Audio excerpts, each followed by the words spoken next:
Hello, I'm Roly. I'm a custodian of this beautiful woodland in the heart of Derbyshire. And this is video blog 126. I've been roaming the woodland for another of the quiet plants that appear beneath the trees in early spring. I want to talk about Dog's Mercury, Mercurialis Perennis. Unlike some woodland flowers, Dog's Mercury doesn't arrive with colour or spectacle. It doesn't carry the bright petals of celandine or the delicate white stars of a wood anemone. Instead, it spreads quietly across the woodland floor in soft carpets of green. At the first glance, it's easy to overlook, but if you spend enough time in the woodland, you begin to realize that Dog's Mercury is often one of the plants that tells you something important about the place. You're standing in it. It thrives in old woodland, particularly beneath oak, ash, hazel, and beech, where the soil has remained relatively undisturbed for long periods of time. Dog's Mercury spreads slowly through underground chasms, forming broad green colonies beneath the trees. Naturalists often recognize it as one of the classic indicator plants of the ancient woodland. In early spring, it grows alongside other woodland herbs such as wood anemone, lesser celandine, and golden saxifrage. Together, these plants form what some naturalists describe as the early spring woodland guild, a small community of plants that take advantage of the brief moment before the tree canopy closes and the woodland floor returns to shade. Despite its presence in older herbal texts, Dog's Mercury was never considered a useful medicinal herb. In fact, the plant is poisonous if eaten, and country people generally treated it with caution. The name itself tells part of our story. In old plant names, the word dog was often used to mean false or inferior. So Dog's Mercury essentially meant the wild or useless version of a plant once associated with healing.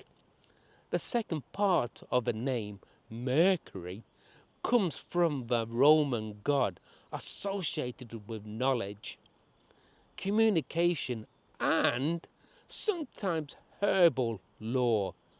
But in this case, the plant carries his name more by tradition than by true medicinal value.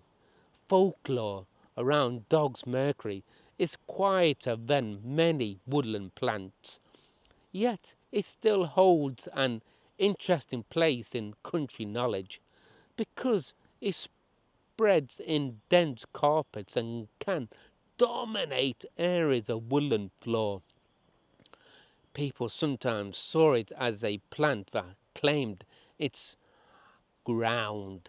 In places where Dog's Mercury flourished, very little else seemed to grow easily around it.